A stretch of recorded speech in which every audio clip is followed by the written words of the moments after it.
Hey guys, and welcome back to this channel. In this video I'll be showing you guys how you can create stickers in Canva. You do need Canva Pro to remove the background, but the rest is free, so you can also upload PNGs if you don't want to use the background remover.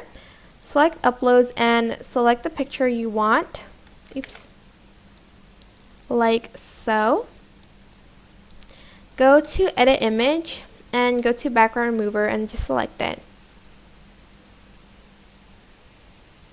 And you're also going to do that to the other picture, so just do that first.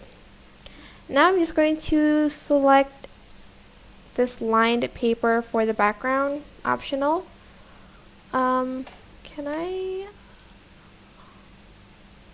Okay. Select the picture here. Actually, I'm going to lock the background. Okay. Select this picture and go to edit image, go to shadows, go to glow, and select it again.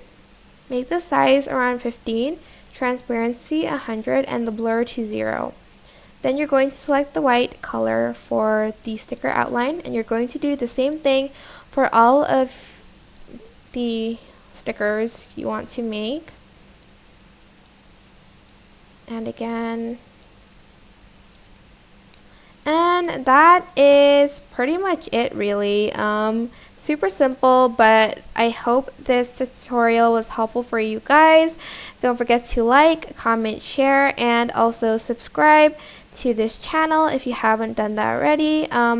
If you have any questions, just leave it in the comment section down below, and I will try my best to answer them all for you guys. If you found this video helpful, please click the thanks button above the description box down below. It would mean a lot to me and this channel. So yeah, that is it. Thank you so much for watching. Bye!